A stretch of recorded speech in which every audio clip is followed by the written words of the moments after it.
culture of Republicans who overpromised and then underdelivered. By the early years of the 21st century, a lot of conservative Christians had this sense that the politicians weren't really coming through for them. They believed that they were owed more. You work for us! And you see that in the Tea Party movement, this kind of insurgency.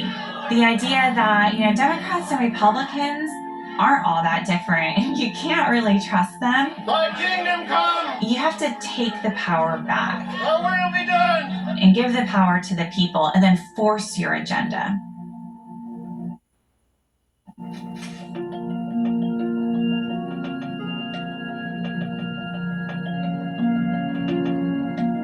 Evangelicals said, well, 40 years we tried to get this done the nice way, and we're not going to do that any longer. It's no more Mr. Nice Guy. It's now time for us to really start to fight. Ladies and gentlemen, thank you. I am officially running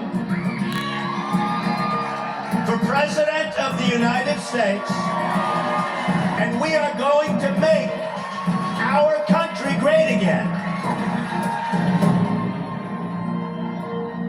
When I was a young evangelical minister, we used Donald Trump as a sermon illustration for everything a Christian should not be.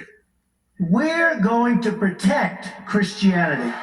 2 Corinthians, right? Initially, among church-going evangelicals, Trump's support was not very strong.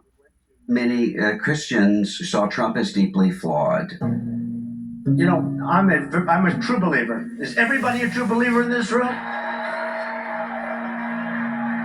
Christianity is under tremendous siege. But the fact is that there's nothing the politicians can do to you if you band together. You have too much power. But the Christians don't use their power.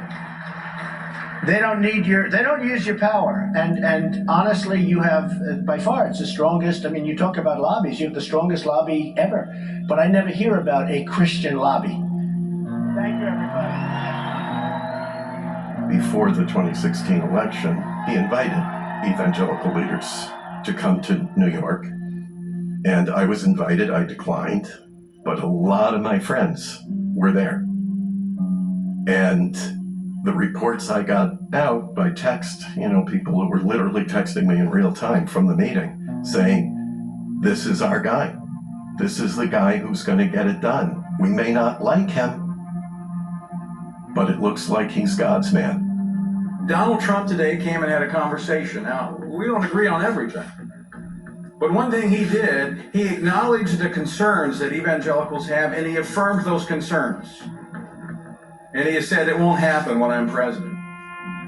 When Trump gave a list of potential Supreme Court nominees, that was reassuring to many evangelical leaders who are deeply concerned about abortion. They started to believe that they would have influence in a Trump White House. Appointing a Supreme Court justice that would overturn Roe v. Wade. Do I have it? I will appoint judges that will be pro-life. By the time I got to the Republican National Convention in Cleveland, when Trump would be declared the official RNC candidate for president, my colleagues were telling me that he was ordained by God to lead the country. That was a far cry from the sermon illustration we used to use. But it spoke to how much American evangelicals had really abandoned our core principles and really made an exchange. We were now all about exercising political power.